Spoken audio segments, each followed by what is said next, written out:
Meatballs, let's be honest, who doesn't love them? And today I'm going to show you how to make probably the best meatballs that you've ever had. So stick around and let me show you exactly how to do it.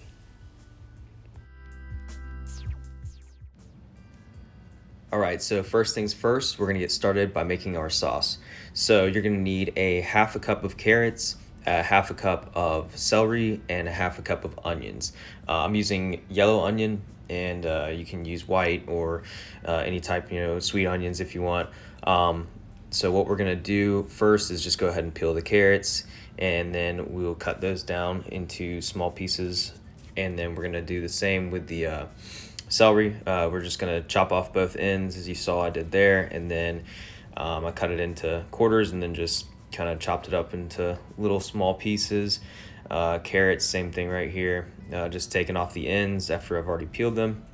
I'm going to cut those in half and then quarter them, and then once they're quartered, I'll just line them up and chop them all down into small pieces as well. And the next thing that we're going to do is the onion. So the onion, same thing, just peel it. So I'm going to cut off each end here, as you can see, and then cut the onion in half, peel it, and then what we're going to do is just run the knife through it long ways and then just do a fine dice on that as well. Next thing is tomatoes. I got a 28-ounce can of whole peeled plum tomatoes. And what we're going to do is put about a tablespoon of olive oil in a pot over medium heat and throw your vegetables in. We're going to do about a half a teaspoon of pepper and a half a teaspoon of salt. And then we'll just go ahead and go in with those tomatoes on top of that. And then about a half a can of water. And basically that's it. The sauce is very, very simple. What we're going to do is just cover that over a low heat and just let it simmer and cook down. All right, so now let's move on to the actual meatballs themselves. So I know a lot of people use breadcrumbs in their meatballs, usually Italian breadcrumbs. Some people use panko breadcrumbs, even cornbread. I've seen people use like cornbread and things like that. What we're going to do here, and this is a little different, I'm using a 6-inch French baguette. And this is actually not, a lot of people say, oh, use stale bread or whatever. You don't need to have stale bread for this because we're actually going to soak it in milk, which sounds crazy, I know, but it's going to add so much moisture and volume to these meatballs. It's going to make them so juicy. So just stick with me on this, and you'll definitely see what I'm talking about. All right, so like I said, just cover them with whole milk. No measurement needed.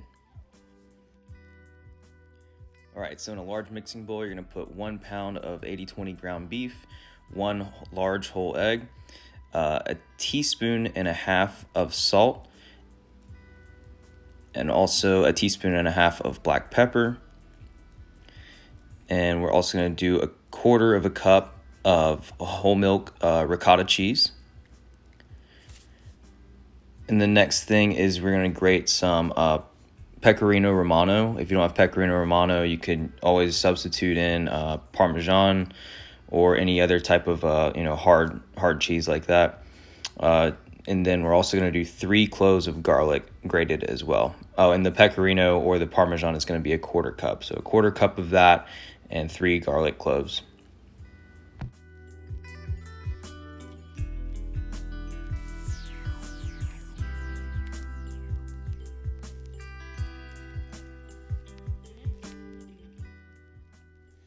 All right, the next thing we're going to need is a quarter cup of finely chopped flat leaf Italian parsley.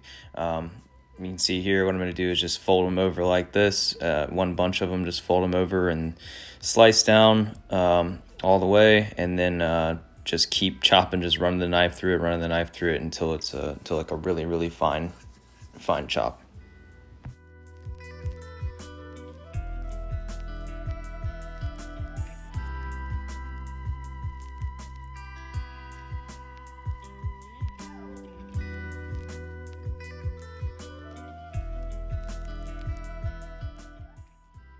All right, so the next ingredient is going to sound a little strange.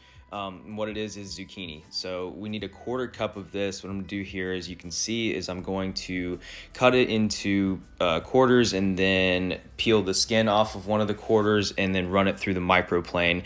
And what that's going to do is just give you like a really fine grated zucchini flesh basically, and that's what you need because it's going to add, like I said, sounds weird, but just trust me on this. It's going to add so much just moisture and make the meatballs so much more juicy and tender.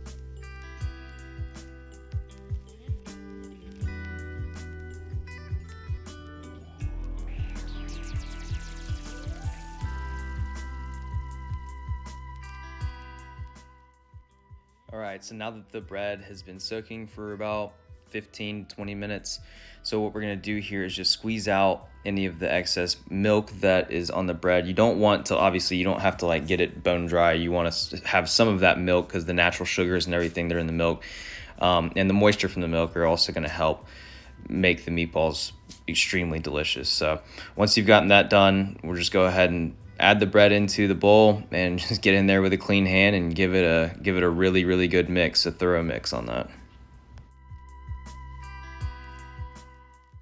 Now it's time to start forming and shaping, and the size we're going for, guys, is going to be golf ball size. If you don't have a golf ball, ping pong ball, anything like that, just for reference, but that's the size we're going for. As you can see here, I've kind of set up a station. So I've got my bowl of the meatball mixture, I've got a bowl of water, and then I've got a sheet pan. And what I'm doing is just wetting my hands a little bit with the water, grabbing some of the meatball mixture, and then rolling it in my palm to get a nice ball shape.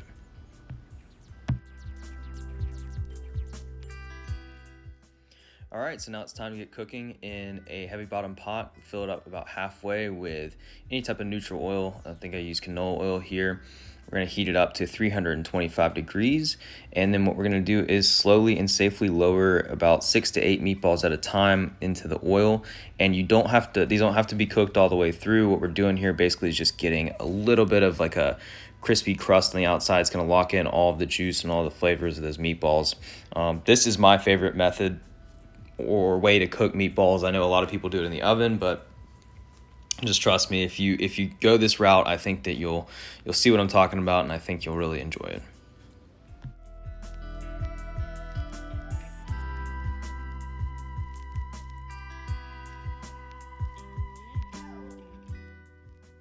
All right, so our sauce has been simmering for about an hour now. All the tomatoes have broken down. So what we're gonna do is taste for seasoning and just give it a little check. Mine needed more salt, so I did about 2 more pinches of salt, and that really amped it up. So once you've got that done, go ahead and get the meatballs. And like I said, these aren't cooked all the way through yet.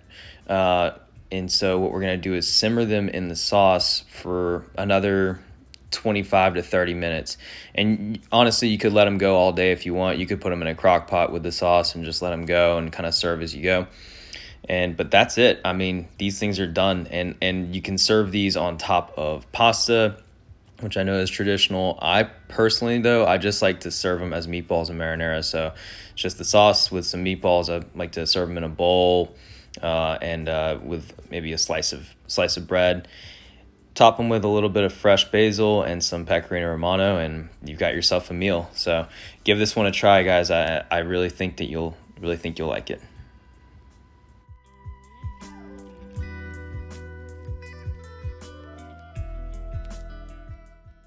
All right, so there you have it, meatballs with marinara. If you guys like meatballs, please give this recipe a try. I promise you're gonna love it.